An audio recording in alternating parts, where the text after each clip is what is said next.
Bonjour à tous, je me présente, je suis Bruno Rochat, le responsable de l'offre SafeKit dans Evidian. Étudions les deux principales architectures de clustering proposées avec le produit SafeKit.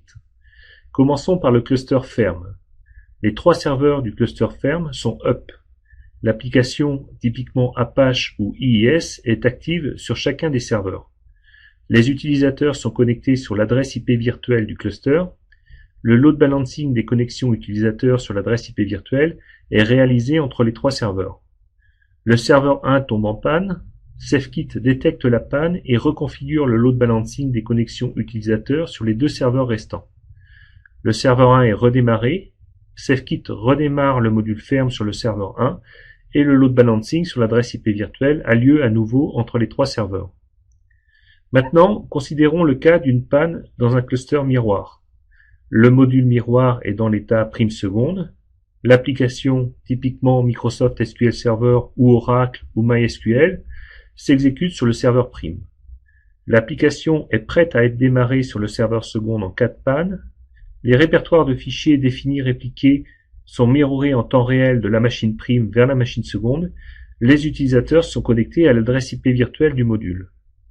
Le serveur 1 tombe en panne.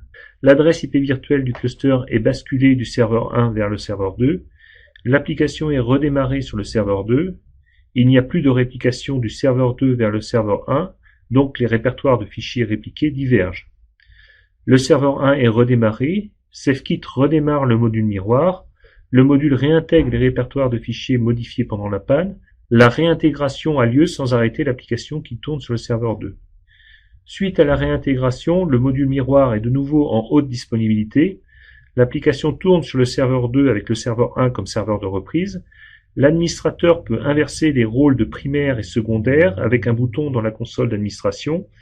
Le retour automatique de l'application sur le serveur 1 est également possible par configuration. Je vais maintenant vous présenter l'économie réalisée avec SafeKit qui intègre trois produits de clustering dans un même et seul produit logiciel. Ces trois produits sont listés dans la colonne de gauche.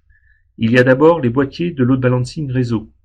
Le principe est de mettre deux boîtiers de load balancing en failover l'un de l'autre. Au-dessus des boîtiers, il y a les postes utilisateurs. En dessous des boîtiers, il y a une ferme de serveur web. Entre deux, les boîtiers réalisent le load balancing des connexions utilisateurs vers la ferme de serveur web. La montée en charge est gérée en ajoutant de nouveaux serveurs web dans la ferme. Le problème de cette solution, c'est la configuration des boîtiers de load balancing qui nécessite des compétences réseau très pointues. Dans Evidian, nous apportons la même fonctionnalité juste en installant le logiciel SafeKit sur les serveurs web de la ferme. Les coûts et la complexité des deux solutions n'ont rien à voir. Dans l'usage courant, les boîtiers sont utilisés pour les grosses fermes web et SafeKit est utilisé pour les petites fermes web. Il y a ensuite les baies de disques répliqués. Les disques sont mis en mode miroir sur deux sites à travers un SAN par les mécanismes de réplication de la baie. Ces solutions sont très onéreuses et très complexes à configurer, même pour un initié. Evidian apporte la même fonctionnalité de mirroring des données en installant le logiciel SafeKit sur deux serveurs applicatifs.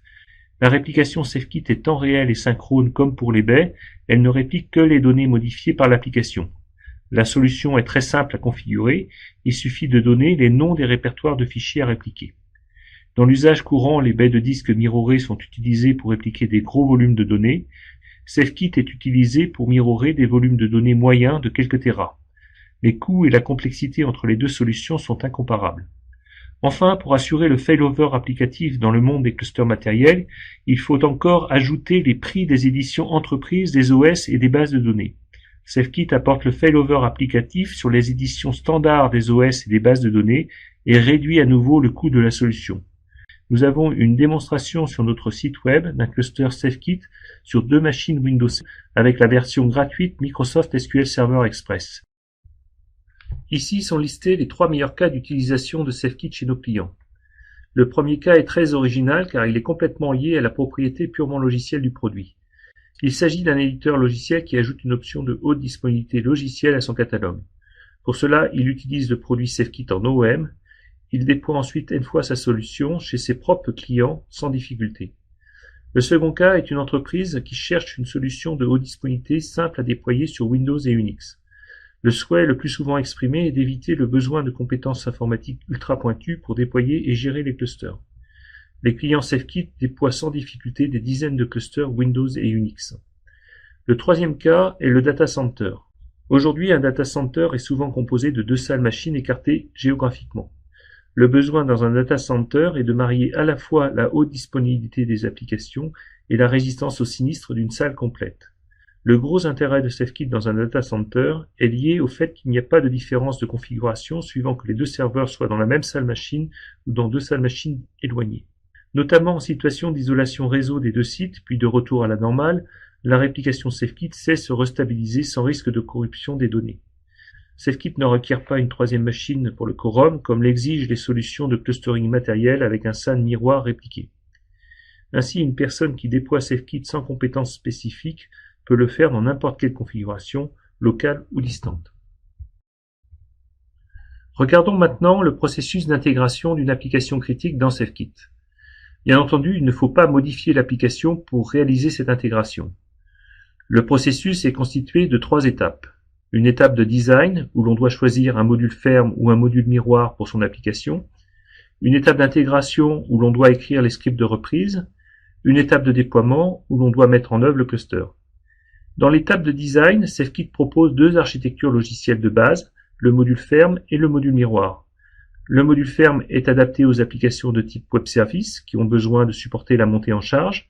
Sur l'exemple de la ferme avec 3 serveurs, c'est une architecture active-active-active avec un web service s'exécutant sur les 3 serveurs. Dans un module ferme, on peut augmenter le nombre de serveurs en fonction de la charge. Le module miroir est adapté aux applications avec des bases de données à répliquer. C'est une architecture active-passive s'exécutant sur 2 serveurs. Sur l'exemple, l'application ne s'exécute que sur la machine primaire et ses données sont répliquées sur la machine secondaire. On peut concevoir plusieurs modules pour une même application. Après le design, passons maintenant à l'intégration.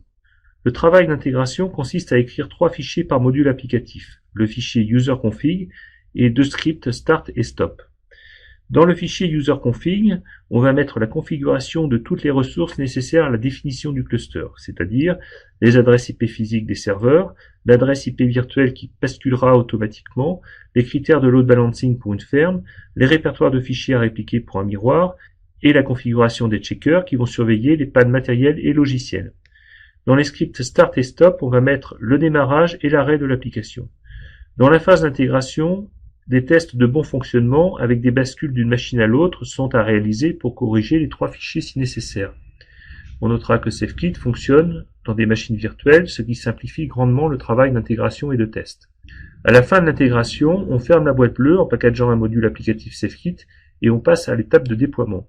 L'étape de déploiement est très simple, il faut 2 serveurs physiques ou virtuels, il faut 2 operating systems de la même nature, il faut installer l'application critique sur les 2 serveurs, il faut installer le logiciel SafeKit sur les 2 serveurs, il faut installer le module applicatif sur les 2 serveurs, la boîte bleue sur le schéma, il faut terminer la configuration du module avec les adresses IP physiques et l'adresse IP virtuelle des serveurs déployés. On notera qu'on peut répéter l'étape de déploiement autant de fois que nécessaire, notamment pour un éditeur logiciel qui va déployer n fois sa solution de haute disponibilité. La facilité de déploiement, l'indépendance par rapport au matériel et le support simple de la solution font la différence lorsqu'on compare SafeKit à d'autres solutions. Ceci termine ma présentation.